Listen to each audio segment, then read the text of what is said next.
Hatimaye kikosi kizima cha timu ya taifa kwa maana ya Taifa Stars kimeweza kuwasili rasmi kabisa katika uwanja wa ndege wa Mohamed V Casablanca uliopo nchini humo Morocco. Na hiyo ni kwa sababu tu ya mchezo ambao wameenda kucheza dhidi ya wenyeji hao Morocco. Ni mchezo wa kundi E wa kufuzu kombe la dunia 2026 dhidi ya wenyeji hao Morocco utakaochezwa Machi 25, 2025.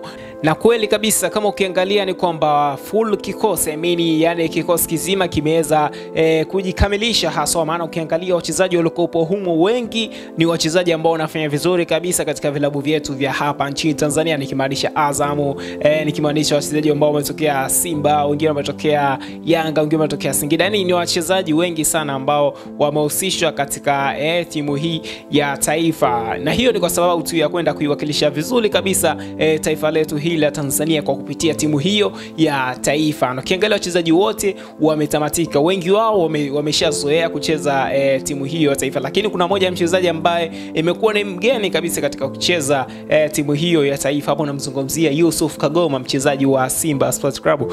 Amekuwa ni mgeni kabisa kwenda kuchezea timu hiyo ya taifa, na imekuwa ni mara ya kwanza kwa yeye kuhusishwa na timu hiyo ya taifa. Kwa hivyo hilo ni jukumu ambalo amekabidhiwa yeye Yusuf Kagoma kwenda kufanya jambo lake katika timu ya taifa. Maana tukimwangalia katika upande wa ubaya ubwela huko Simba Sports Club anafanya makubwa sana katika upande wake wa kati, anaondokana watu sana pale kati. Hivyo ameingizwa katika kikosi hicho na akafanya makubwa.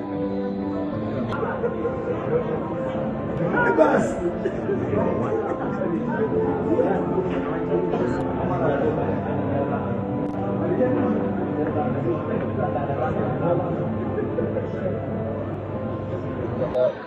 mimi eti golie kupata timu shida. Mabuga atacheza wapi? Lazima abuge. Sawa.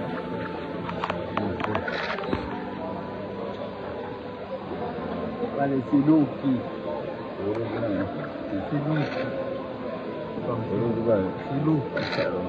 Siendi mimi namfahamu. Wale.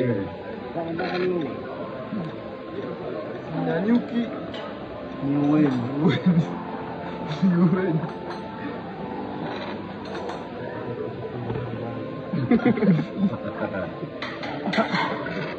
Ele watu wanasema waende na madili.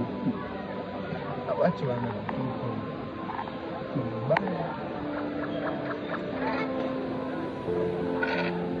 Hapa Mungu anataka chochote. Nyanyuki. Ni wewe. Namna mtija yake.